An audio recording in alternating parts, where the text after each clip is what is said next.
Welcome, everybody, to our post-message show. Glad to be with you. We've been off for a couple of weeks with everybody traveling, but it's good to be back. We started a new series this week called Arrows. Had a good time yesterday. Yeah, it was good. I'm excited for this series. I think it's going to be maybe very selfishly helpful for me as a parent. So I'm excited for it, but I think it's going to be helpful for a lot of people. I hope so. I really do. I think it'll be good. Yeah, I found myself yesterday, just in the very beginning, you talking about bringing Michael home for the first time, going, yep. Like remembering all of those feelings of, I don't know why they sent me home with this kid. In hindsight, I realized it was because I was with Rachel, but it's I don't know what I'm doing. No doubt. Please help somebody. So I really am. I'm excited to dive into Psalm 127 and just unpacking that, and then what that looks like for me, selfishly again, as a dad, and how to live that out. I think there's something as a dad. This is true for me. I felt like thinking back, and you made me think of this when you said having Rachel there. It almost felt like Alexa just kind of instinctually had something, the mothering thing just turned on in her, and she was just so good at it from the start. And I felt lost. I felt like, oh, wow, I don't know what to do. Oh, yeah, no. Yeah. I had no idea what I was doing. Mothers, I don't know that I still have any idea what I'm doing. No kidding. Mothers have something. Obviously, it's nothing new for anybody, but they have something that we don't have. Just this instinctual something. And it kicked in. Not being very no, I know what very you mean. descriptive very well, but she had it and still does. And I still, my kids are grown now, but I still sometimes feel like, wow, do I know what I'm doing here? Yeah. Well, I loved how you kicked off with that, and then just really found myself relating with that idea of, I remember being in that moment, and then obviously things have changed some as you grow in it, but really thinking about that idea of what are we aiming at, and I loved how you landed on just the truth of it, of at the end of the day, really what I want them to know Jesus, and for them to know their purpose, like what is they've been called to do. Whenever you set a goal of any kind, you have to really look at what you're doing on a daily basis and ask yourself that tough question. Is what I'm actually doing on a daily basis moving me toward the actual goal? Right. The organizations have to do that. We have to do it as a church. Many times we have to step back and say, why are we doing this? And what is our actual goal here? And are the daily activities that we're doing, the systems and all that we do, the tasks, the appointments, everything that we do, are all these things actually pointed towards our mission, or are they pulling energy away from it, And that's so important as a parent. And I don't know that early on as a parent, I really sat down and thought, what is my goal for my children, Right. And parents sometimes just do their best to do the right things. Sometimes I think as parents, we get pressured into a lot of stuff with our kids. Oh, yeah. That isn't necessarily helpful. It isn't necessarily bad either. I think there may be, and you're more in this now than I am. I was there. But I remember mine growing up, you almost felt this pressure that they had to be involved in so many things. There's so many opportunities, and they're obviously good opportunities. You can be involved in sports, a lot of kids involved in dance, things like that. See a lot of kids. Gymnastics is another thing. I know a lot of our staff kids are in all of those things. Yeah. And then you have school and homework and church and everything else. And it can be really easy to get them involved in so much that you don't have a lot of time for anything. Well, and this just hit me, but just us thinking through those couple of things, I wonder if there's so much of that, I don't know what I'm doing, that we go, maybe these people do. We go, please help. Yeah. I don't know, because it's like, I don't know how do I teach my kid teamwork? I'll put them in sports. Or how do I, get them involved in relationship with other people? And it's, I think we lose sight of, well, that's what you've been entrusted to do, is to be that example. There's a lot to be learned. I heard someone some years ago push back a little bit against sports a bit. Now, I'm a fan of sports, and I think it's really good for kids to be involved in sports. I think you can overdo it. The pushback I heard was someone said, when unless you're actually coaching or out on the field, A lot of times in sports, when your kids are in it, you're kind of observing them, and they're out on the field, and you don't get as much time to really interact with them. There's a balance to that. That may or may not be true. But I remember hearing that pushback and thinking about it. I guess if you had your child involved in this sport and that sport and the other sport, it could be that you become a spectator rather than a participant in what they're doing. Of course, you have the trip there and back, and there are lessons you could talk to them about. So I just think the danger is getting pressured by the culture to have your kids involved in so much that you never can sit down and have dinner together. We talked about that yesterday. Growing up, I remember sitting down and having dinner with my parents a lot. That was a regular occurrence, and it was just a time that we ate together. I would say with my children, we did not sit down at a table and have dinner together as much as I did as a child. And some of that was just baseball, dance, gymnastics, school, all the stuff they got involved in, Yeah. But yeah, I think sometimes we let that, excuse me, they have friends that are doing things, and so they want to do things. And so as a parent, you want to go, and you talked about it, like making them happy. Like you do want to make them happy, but I think a lot of times we have this tendency to want to go, well, I want to make you happy, so we'll do that thing, and we'll skip over, even if I really wish we were sitting around the table, but I guess we'll go to baseball or whatever the thing is. I think a lot of times we kind of give in to the peer pressure, for lack of a better way of saying it, that they have, which then puts a pressure on us to like kind of keep up with everybody else and what they're doing. But maybe that's not what God's called you to do and called them to do. I was thinking through that, like you talking through, like if the target really is for them to know Jesus and then to know the purpose God has for them. I don't know exactly fulfilling the call that he has, obviously I'm thinking of my kids. I have a 7-year-old daughter and a 12-year-old son. And with Ellie, we're definitely like really focused on the know Jesus, like this is what it means to know Jesus. And we've been doing that with Andrew. And now I feel like we're getting into that, how are you going to fulfill that? Like, what is that purpose in you? And if I'm being honest, I feel like I'm kind of back to that same feeling I had when I brought him home the first time. Like, I don't know how to do this. So maybe it's me saying, you got any advice for that parent? Me specifically, but really anybody like that's trying to draw that out of their son or their daughter. Like, are there questions you can ask? Are there certain moments to lean into? And I don't know if there's a great answer.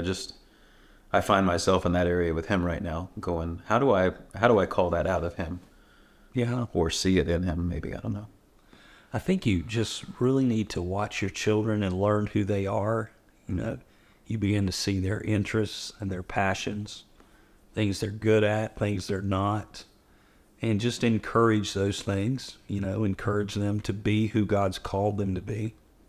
One of the things we're likely to talk about, I've got a good friend who's been helping with this series, and who's a marriage and family counselor, really good at this. I remember what he said. He said, our goal is not just to have compliant children. If you think about that could easily become your goal. Let's just get this child to do what I want them to do on a regular basis to make my life easier. He's really loud. Let me try to make him quiet. Or he's disorganized. Let me make him organized, or whatever it is. The goal is not to just create a little compliant child who does what you tell them to do. The goal is to develop them into who God's called them to be. Sometimes that's uncomfortable. I think we all have the tendency to try to make them into us. Yeah. And I told my kids this too. I told them before, listen, I've gone ahead of you. I've seen a lot in life. This is what I've learned. Don't do this. Do this. And if I'm honest, sometimes I just didn't want them to make mistakes because it'd be pretty uncomfortable to me. Yes. To see them making mistakes. I want them to. The truth is, everybody has to learn all this for themselves. Yeah. Sometimes the only way you learn the stove is hot is to touch the burner. Yeah. Doesn't make sense, but that's just reality for some people. And your kids too aren't necessarily you. I look at both of mine. I can see qualities, in them that were more like me or more like their mom, but in so many ways they're so different from me. Right. And so they have to approach things differently from how I did or how I would. Which is hard to wrap your head around a little bit. It really is.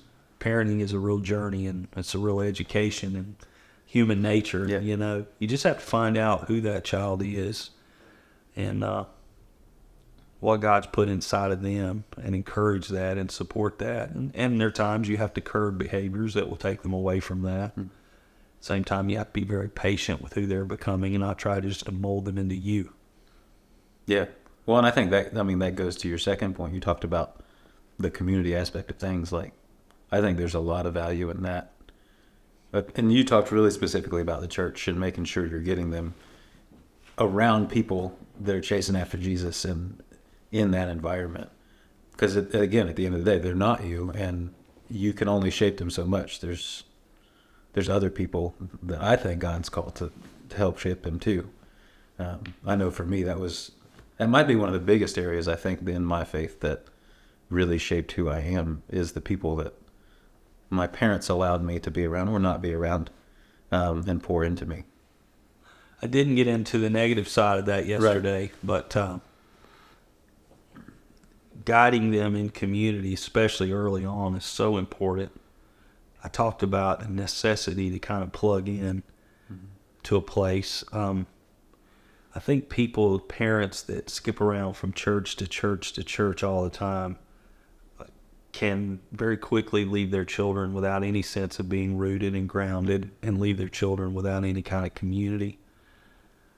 I think you find a church that believes the Bible and teaches the Bible and is on mission and God's called you to, and you stay there through the good and the bad. That's my view of it. You don't leave as soon as something makes you mad or goes your way, because you kind of uproot the whole family and pull them around. I was raised from the time my parents came to Christ in one church, till I went off to college. And those people in that church became very much family to us. When they passed, it was a family member passing, and the ones that are still alive still are family to us. I talked about that yesterday. I do think that kids reach a point in their lives, or children do, when they need the outside voice that's not mom and dad. They need an adult from the outside to tell them things. Because there's always that tension when you're raised in a home with somebody and it's mom and dad. You kind of get fatigued by their voice sometimes, and you're just sick of hearing them say it. You have to say that, Dad. You're a dad. That's what dads are supposed to say. Then you get a real, adult male or female outside of the parents saying those things. It carries some weight. Mm-hmm. And I think you really have to shape that community and keep them in church and connect them with people who are older, who you trust, who have proven themselves in their faith, journey. So that's just critical to me. Yeah. Well, I think it's just something powerful. Even if you take faith out of it, like having people in your kids' lives that care about them, it just changes a kid. Like they know they're loved. They're loved at home, and they're loved wherever that other space is, because there's people there that love them, I don't think everybody gets to say that. Yeah. And I think the church is a huge part of why, I get to say that. I had a very similar in church, grew up in the same church. That's my family. Haven't seen them in 5 or 10 years. We're family, Yeah. And so I think it's almost, you're kind of robbing your kid if you don't give them something like that. Like if there's not that sort of environment outside of you as a parent where they are still loved by an adult, because there's teachers in your life, but they're there because that's their role, So I think there's a lot of value in that. For me, it's just personal, but I had a real education in how church works, because I've been in it all my life. Yeah. I saw people and families come and go, and saw good times and hard times. I mentioned a man named Henry Powell, who was in some services I did, maybe not all of them, but he and his wife were these precious people, and he greeted everyone at the door when people came in, everyone. And he always had a fun little joke or a riddle or a story or something silly. He worked for the post office. He was a mailman, but he was this incredible, he was just an energy and a solid holy man. You know what I mean? Yeah. In so many ways, he and his wife. But he taught me just watching him. He never gave me a lesson. Just watching him Yeah. taught me how to go around and love people in church and just spend time. And it never was in depth. It was never. It was 45-second conversations. And that's one of the things that I do constantly Yeah. from the time I walk on the property till I'm off is have those 45-second conversations, and I love it. Yeah. I learned that from him. I watched him. That's so cool. And it wasn't like he sat down and gave you a master's class. He just he lived did. it out, and He you did. saw it. We just didn't sit down and Right, yeah. intentionally do that. But yeah, I got a master class, and You were surrounded by it. Yeah, I just saw it every time, and just having him there at that door, he was always there, and he was also our worship leader. You know, it was a small church, so he led I guess they called it song leader back then. You know, Yeah. But he did that, and it's just you never forget people like that. I still have a little card that he gave me years ago. I have it packed away. He'd hand out these funny little things. I can still tell you jokes that he told and everything. He was some kind of guy. That's really cool. That's really, so you hit the target, build a community, and then I think you ended with habits. Yeah, Just really instilling those habits. developing solid practices in the home. Yeah. I love Deuteronomy 6 so much because it just gives us those times of day. Yeah. I really related with those. That hit like, oh yeah, that is what's happening. It's there, and the thing that so many conversations just happen, and they're so important, and you don't plan them. You cannot schedule those. Mm-hmm. Your kids ask you a question. How many parents do I hear from that they go home from church on a random Sunday, and the kid pops up and says, "How do I ask Jesus into my heart?" You know, and all of a sudden, these parents realize this is the day their child's going to come to Christ and really give their life to Jesus. Nobody planned that. Nobody got up in the morning thinking that's going to happen, but that is the most monumental day in that child's life. And it just happened after dinner one night. You know, it happened as they were sitting around a table or maybe watching a TV show. They were together in the home. And that happens a ton at Upward. I hear it a lot. You know, we pray with kids all the time, you know, to receive Christ, but I hear a ton of this. My child asked me to accept Jesus in their heart. One of the things that hits us a lot is around baptism time. Yeah. We always, and I didn't plan this. I didn't make this happen. Other people did who were smarter than me about this. Somebody came up with the idea that every time we have a baptism, all the children's church comes in there, all of them. So we empty the children's church, maybe not the babies, but the ones who were able to get to the sanctuary. They come out of their class and they fill up a whole corner over there watching the baptisms take place, right? So they see these baptisms, and a lot of times our baptisms are kids, you know, which is awesome because they've just come to Christ, you know. And so we'll baptize them, and then the kids will start asking about that. They'll ask the mom and dad, what is that? What does that mean? Well, maybe I should be baptized. And then the mom and dad get to have a conversation about what it means to come to Christ and give your life to Christ. And just the kids seeing that physical demonstration of baptism is so powerful because they want to do that because they see other kids up there and think, well, it's my turn to do that. And then it leads to a whole conversation about what it means to come to Christ. Yeah. And tons of kids pray with their parents to receive Christ, and it just happens. Yeah. But those daily practices are so good. I just some years ago, it struck me out of Deuteronomy 6 how it basically gives you a schedule when you're at home. It does, yeah. You're at home, when you're on the road, when you get up, when you go to bed.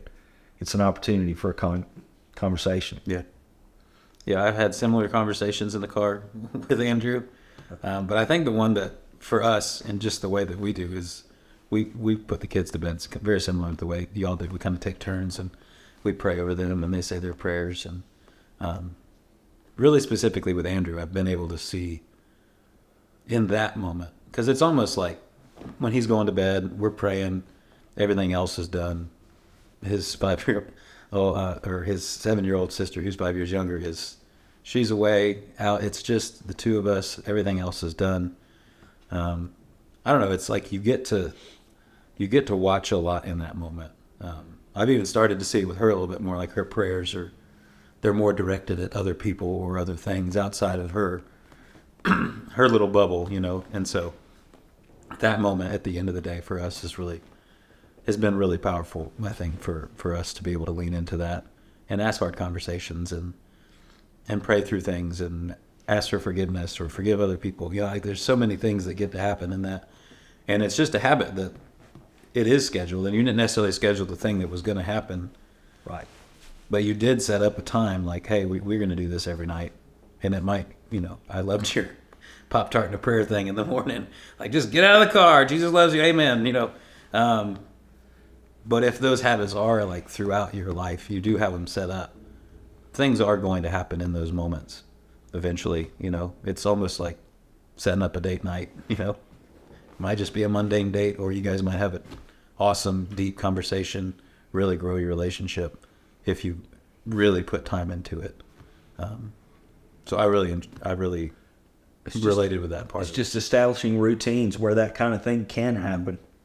I think it's important. The whole Pop-Tart and a prayer thing, second service just laughed at that. Yeah. And that just came out of my mouth. And I told somebody joking afterwards, I said, the things they remember are things that I didn't plan to say at all. They just come.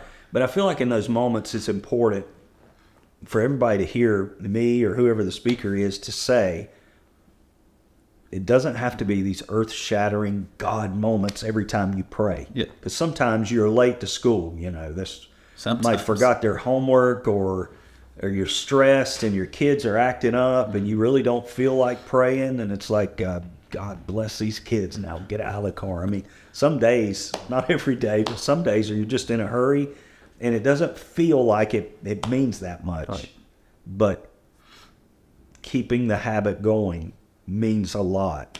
I heard a guy say this, podcast or somewhere. He said, sometimes you're just going through the motions, but go through the motions. Mm-hmm.